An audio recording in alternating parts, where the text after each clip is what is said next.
and welcome to Auto Today. My name is Dipayan and you're joining me in Pune wearing KTM colors for a very special reason. Today is the day that we get to ride the 2024 KTM 390 Duke in its third generation. And as far as we are concerned, this is a brand new motorcycle because it gets a thoroughly updated motor, a brand new chassis with a brand new rear subframe, and a whole lot of electronics. And of course there's this design theme that brings it in line with the KTM 1290 Super Duke, and that makes it so cool. So let's not waste any more time and jump straight into our review. But before we do, this is your chance to subscribe to the Auto Today channel if you haven't already, and don't forget to hit that little bell icon so you're notified every time we drop new automotive content every week.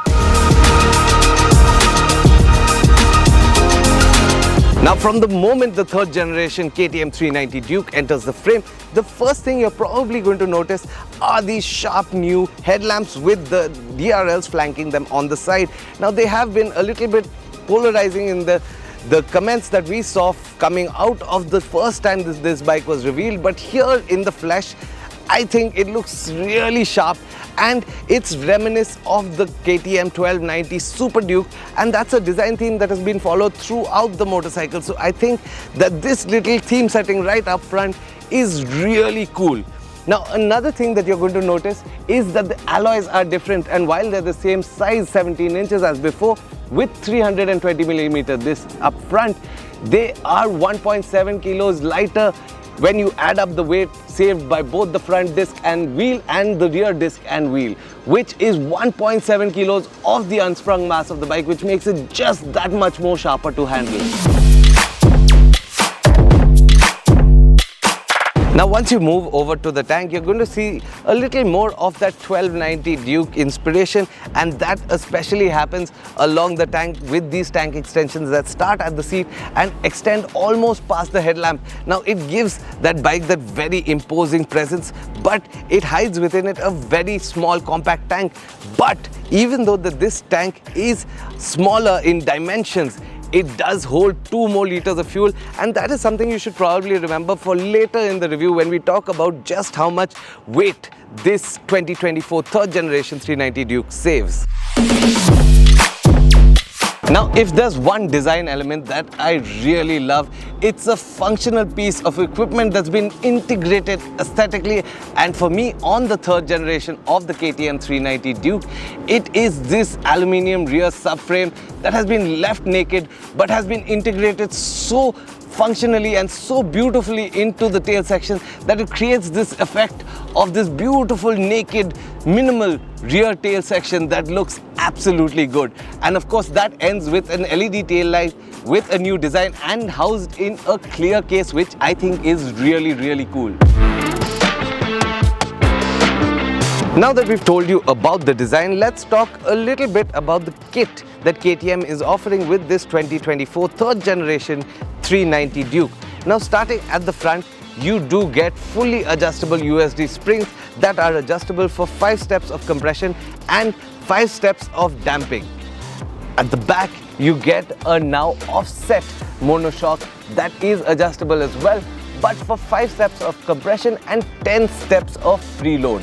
Now, the reason that KTM have opted for the offset monoshock is because it allows them to increase the ground clearance of the motorcycle without really compromising the seat height, and that is something very important that you have to remember when we talk about the ergonomics of this motorcycle.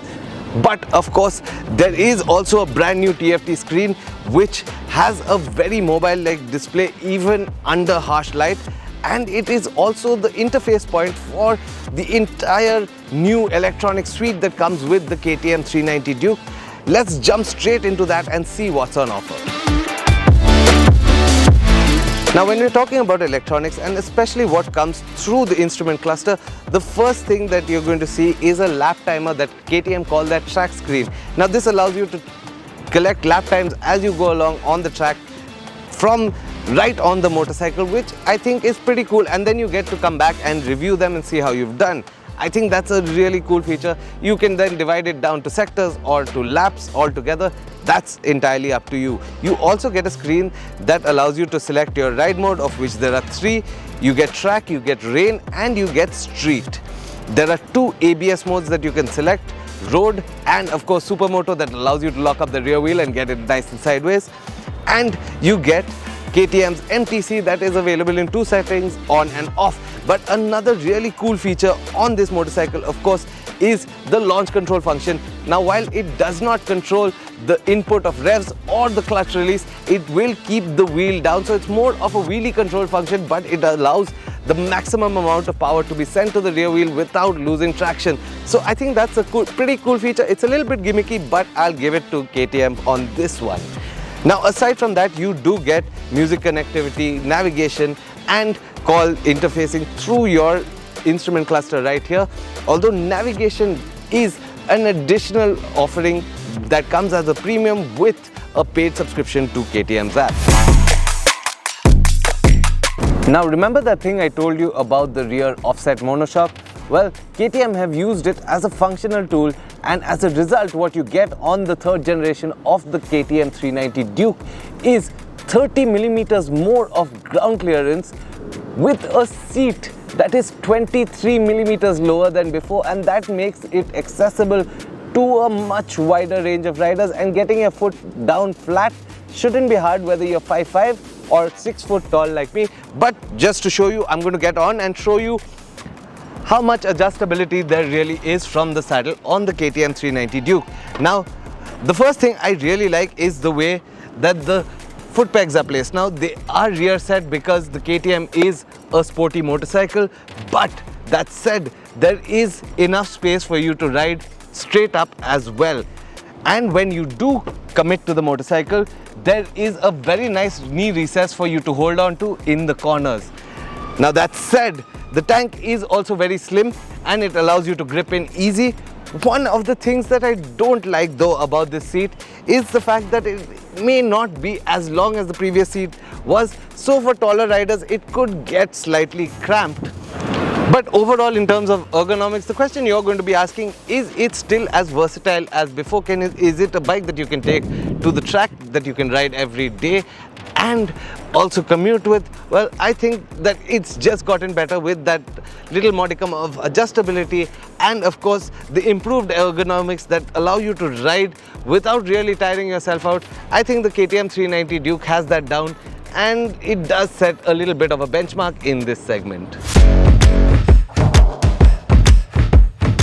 So we've told you about the design elements that make the 3rd generation of the KTM 390 Duke special, and we've told you the amount of kit that you get on it now, including the massive electronic suite.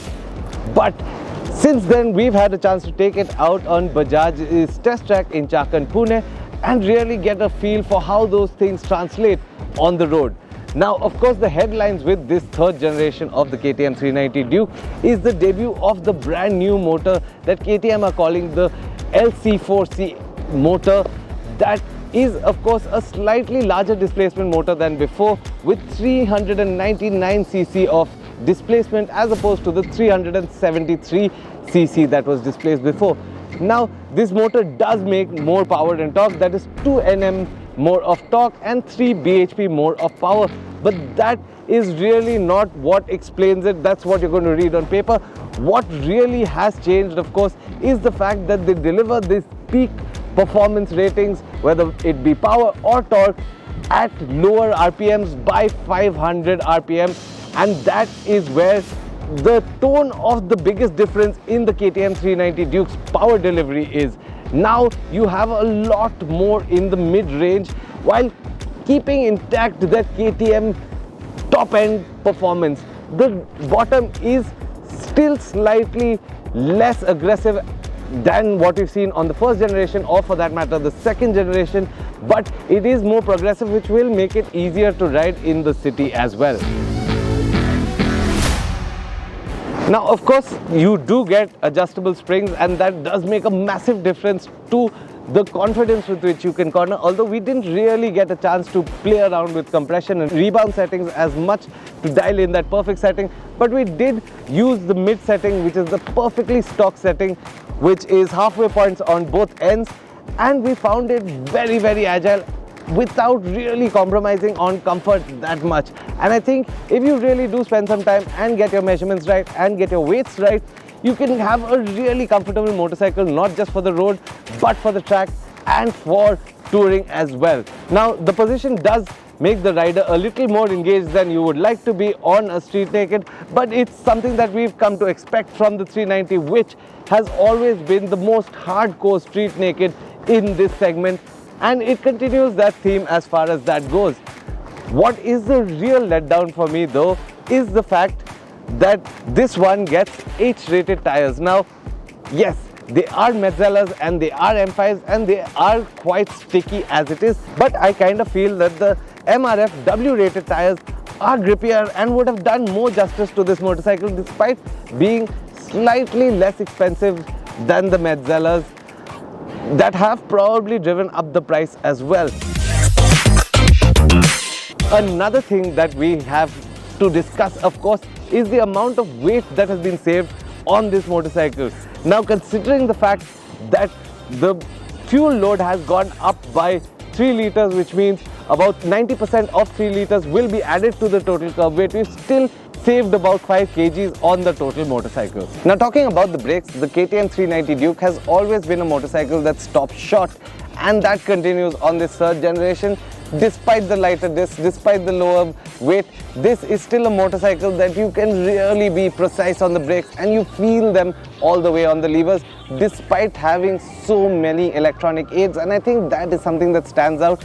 The finesse of the electronics on the KTM 390 Duke. There are very few times where you really find it intrusive to a point that you want to switch them off. The safety nets are there for a reason. They make you a better rider, and on the KTM 390 Duke, they allow you to take the motorcycle to its full extent.